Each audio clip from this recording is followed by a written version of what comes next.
Hey, folks, how are you? My name is Jerry Herships. I'm the pastor at Applewood Valley United Methodist Church in Golden, Colorado. Stone's throw, depending on how you throw, from Denver, probably about 20 minutes in the car. And Easter is over. I've got lots still to say. Hope Easter was good for you. It was very good for us. It is the first week of May, officially. Spring in theory. Fingers crossed. Still some flurries out there floating around. So that's what we're dealing with. Anyway, let's have some God talk. So I'm going to come at you with a verse that that you've heard me talk about before, but we're going to attack it from a slightly different angle. So this is John 13, verse 34, one verse. It says, I give you a new commandment, that you love one another. Just as I have loved you, you also should love one another. Word of God for the people of God. Thanks be to God. So, like I said, Easter's over. Now what? Right? Big day. And that's passed. I got to give you my update. I finished my 40 days with no booze. I'm very proud of that. Granted, it took me 51 days, but, I'm not a real big stickler for the rules. Had a couple cheat days in there. And actually, I should address this because I've had a lot of people talk about Lent and giving stuff up for Lent and the 40 days of Lent and all that. The rules and sort of the history around this 40 days of fasting. Because as many people have pointed out to me, and I mean many people, there are actually 46 days between Ash Wednesday and Easter, but there's 40 days of Lent. So what gives? All right. Buckle in. Some things here. Stay with me. There are 3 points that help us sort of resolve this whole thing. So a long time ago, Lent used to begin on the first Sunday of Lent, not Ash Wednesday. So you got Ash Wednesday, go a few more days. Sunday is when actual Lent would start. Now, suddenly, those 46 days are really 42. That's not too bad. But as early as the Council of Nicaea, which was in 325, the bishops were already starting to speak of, and I don't know if I'm going to say this right, but I think it's called quadragesima, which is Latin for the 40 days. And it's the 40 days before Easter's Triduum. Now, the Triduum is just a fancy church word for Good Friday and Holy Saturday. So we multiply 7 days times 6 weeks, you get 42 days until Easter Sunday. Then you subtract those 2 days, Good Friday and Holy Saturday, and you get the original 40 days of the Lenten season. Ta-da! Thank you very much. Except not so fast. Then we get around to the 6th century. 6th century. And Pope St. Gregory the Great mentions, just in passing in a homily, we do not fast on the 6 Sundays of Lent. In the sermon, he says each Sunday, even the Sundays during Lent, is a celebration of Jesus' death and resurrection. Remember, talking about the Catholic Church, so they were doing communion every single week. So now that means we take 6 Sundays from the 40 days of Lent, and now we really only have 34 actual days of fasting. But by this time in history, a lot of people wanted to continue with the 40 days of fasting because they were sort of mirroring Jesus's 40 days of fasting in the desert. So that meant we're back to having to find 6 more days. 2 days were taken care of already since people were already still fasting on Good Friday and Holy Saturday. So those got put back in. Now we're up to 36. That meant we're only 4 short. And that's when they started making Lent beginning on Ash Wednesday, which, when you add those 4 in, you're back to 40. So by the 9th century, what came to be known as Ash Wednesday became the actual beginning of the 40 days of fasting during Lent. Clear as mud? Now, let's be honest, fasting has become pretty lenient these days. Many of you may, if you have a Catholic background, remember back when people abstained from meat for the entire 40 days of Lent. So whether or not you keep your Lenten sacrifice on Sundays, honestly, you have my permission to do it or not. It's really up to you. And on top of all that, everything I just said, all that's Catholic. The Protestant religions, we just kind of sort of riffed off that in general. Now, if you're a United Methodist and you're watching this, it is considered, this is the official stance of the church, it's a common practice, but it is not mandated by the church. So there you go. We can put that to bed now, at least until next year. But all that non-drinking that I did during Lent, it got me to think about people that struggle with addictions, that struggle with drinking. People that don't just not drink for 40 days. They've decided they aren't going to drink ever. Now, I've learned from some of my friends in recovery that there's such a thing in AA that's called a dry drunk. That's an expression coined by the founders of Alcoholics Anonymous that describes an alcoholic who no longer drinks, but otherwise maintains the same behavioral patterns of an alcoholic. Meaning, there's more to addictions than the substance. Dr. Gabor Mate is the author of a book called In the Realm of Hungry Ghosts, Close Encounters with Addictions. In his groundbreaking book, he believes most of us are struggling with addictions of some sort. Now, some addictions are more socially acceptable than others. He works at a drug and alcohol place in downtown Vancouver and works daily with people struggling with drugs and alcohol. Now, Richard Rohr would agree with his sentence. Richard Rohr says, everybody is probably addicted to something. My shrink Len, he calls it the hole in our soul. And what kind of things we use to fill that hole in our soul, to no avail, honestly. Now, some are addicted to booze for sure, but others are addicted to shopping, and others are addicted to food, and others still are addicted to work, or maybe awards, or maybe status, or maybe getting approval. And there's more and more data to support this ideology, this hole in our soul idea. Johann Hari is a British writer and journalist, and he did a TED Talk on this very topic, and it had more than 20 million views. He mentions in the talk an experiment conducted by a man named Bruce Alexander. Now, he's a professor of psychology in Vancouver and conducted this experiment that sort of flies in the face of what we think we know about addictions. He took a rat and put it in a cage with 2 water bottles. In one water bottle, just water. And the other water bottle, it has water, but it's laced with heroin. And over time, the rat, no matter how many times he did the experiment, will almost always choose the bottle with the heroin. Now, at this point, we haven't learned that much. Duh, many of you are saying. Not a huge surprise. But then Professor Alexander realized that the rat was just in an empty cage. So he tried something else. He tried the experiment again, but this time he made what he called it Rat Park. It was a cage that would be essentially rat heaven.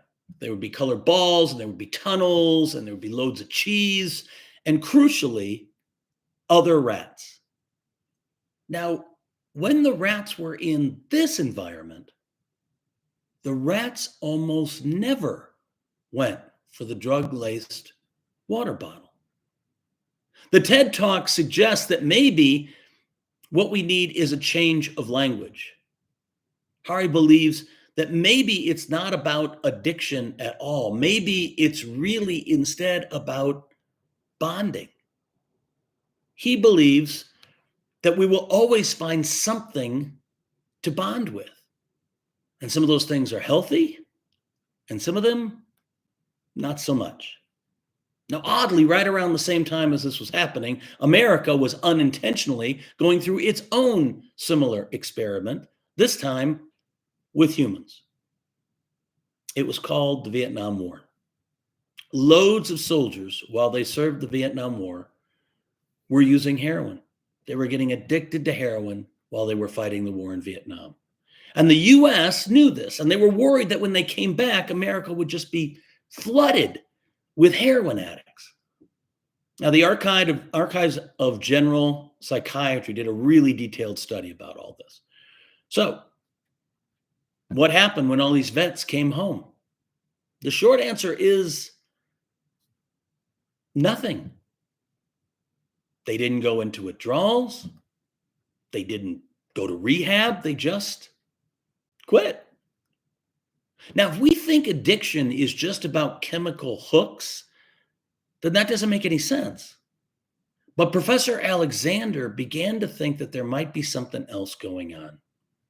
What if it's not about the drugs and the chemical hook? What if it's instead about the cage?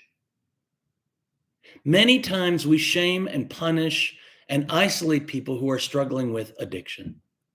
And more scholarship is showing that that's the worst thing we can do. When asked about this, Dr. Gabor Mate said, if you want to design a system that would make addiction worse, you would design that system.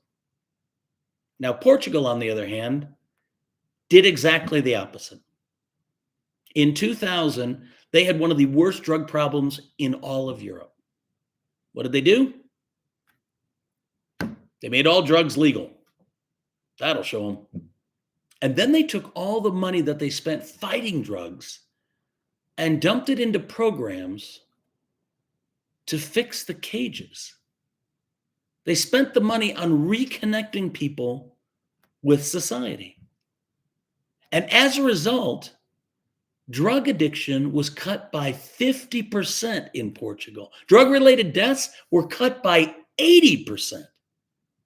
Portugal now has the second lowest fatal overdose rate in all of Europe. And it doesn't have to be issues as big as drug addiction. Polls and studies are telling us that people who claim to have close personal friends, those folks have been in a steady decline since the 1950s. And oddly enough, at the very same time, in the same period in time, square footage in our homes has steadily increased. We are becoming slowly but surely more and more isolated. Something needs to change. Now, at this point, you might be asking, that's great. What does that have to do with John 13:34? Glad you asked. What if Jesus's commandment to love each other was really preventative medicine?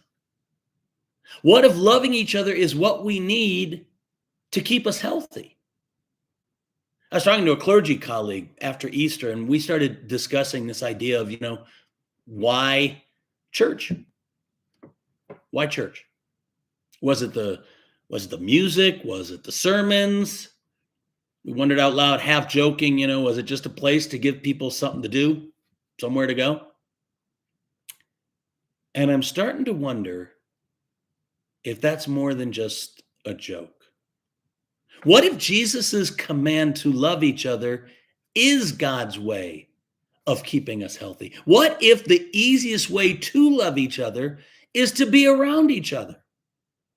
And church is that place. Music, great. Sermons, sure, why not? But maybe all that, while great, isn't the real benefit. What if the point is the donut table? What if the point is hearing about somebody's latest diagnosis? What if the point is asking someone how they're doing since they moved into assisted living? What if the point's asking somebody how's the job hunt going? What if the point's just about chewing the fat and breaking some bread or some donuts, having a couple laughs? That sounds an awful lot like loving each other to me. This passage is just a dozen or so verses after Jesus washed the disciples' feet. First, he models, and then he tells us to go and do the same. We might love the music, we might not enjoy the sermon, but maybe the point is what happens after we leave the church, how we connect and bond and serve. At Applewood this week, it's Volunteer Appreciation Sunday. Studies have shown that people who serve are some of the happiest people across the board. Through service, they stay connected with others. I wrote this sermon in a booth in one of my favorite bars. And I got there about 11:30 in the morning and sat down in one of the booths. As Billy Joel tells us, the regular crowd shuffled in. And as I'm sitting there and I'm dissecting the Gospel of John, I'm hearing other people in the bar and hearing their conversations. I hear them talking about Tom Cruise's first movie. They said it was Top Gun. They were wrong. It was Taps, whatever. They talked about hockey. They talked about the dialogue from Tombstone with Val Kilmer. Why, Johnny Ringo, you look like somebody just walked over your grave. Remember, he was the guy that was, I'll be your Huckleberry. Great movie. Anyway, they're having conversations about that stuff, just normal stuff. Some people passing by that bar might look in and think to themselves, look at those poor drunks sitting there drinking beer at 11:30 in the morning. That's not what I see. What I'm seeing, based on my earlier definition, is connection and community and bonding. I see a type of church. These people have found their family of choice. They want to go where everybody knows their name. And they're always glad you came. Kind of like Applewood does. During my 40 days of not drinking, I didn't stop dropping by White Chocolate Grill or Perry's Pizza. They have some good non-alcoholic beers there, and the bartenders at White Chocolate got used to bringing me my club soda and bitters in a rocks glass with a twist. I could do without the alcohol. That honestly really wasn't that hard. What I needed was the community. Sure, I missed having a martini or two, but what I couldn't do without was the connection, the community, the bonding. Because I realized I had to hear about Kat's upcoming back surgery, and Andy going to the Keys for the first time, and Kate getting her new Apple Watch that she was really excited about, and catching up with Dave about White Lotus and how we thought the end of the season went. I wanted to hear about what Jordan's getting Greg for his birthday and the adventures of Gabby's cat Bruno. I wanted to hear about Rick's work schedule with the Broncos and hear Barry's stories about being a SWAT commander. Could I do without Jameson and an occasional hazy IPA? No question. Could I do without the bonding? I don't think I could. And maybe we're not meant to. Maybe that's the command. Maybe that's the key. Whether it's a supper club or a temple or a pub or a church, we are wired to bond. And Jesus knew this. Love one another. Now, where you do it, doesn't matter. How you do it, doesn't matter. If you're holding a donut and coffee or a beer and some wings, I don't know if it matters that much. As long as you love one another. Find a place where you can listen and be listened to by others. Do we just provide a space for community and connection? Is the music and sermons and ritual nice, but the real value is what happens over the donut table? I don't know. Maybe so. And more, I think I'm okay with that. love one another the way I've loved you. How did he do that? He broke the bread and drank the wine. Ecclesiastes 9 tells us, go, eat your food with gladness. Drink your wine with a joyful heart, for God has already approved what you do. Relax. God approves. God's already on board. So go now. Go bond. Let it be so. Amen. So looks like that says 20 minutes and 40 seconds. I just kept adding to it. I just kept adding it because it was just one more thing I wanted to say. But I think you get the point. Yeah, church is great. Church is great. And if the music's great and the sermon's great, that's great. But find your people. Find your people that you listen to and that will listen to you. We are starving for connection. Let's make it so. Go out in the world, put more love in it. Just being together is one of the easiest ways to do that. I hope you have a great week. I look forward to next time when you come by. Take care, everybody. Bye-bye.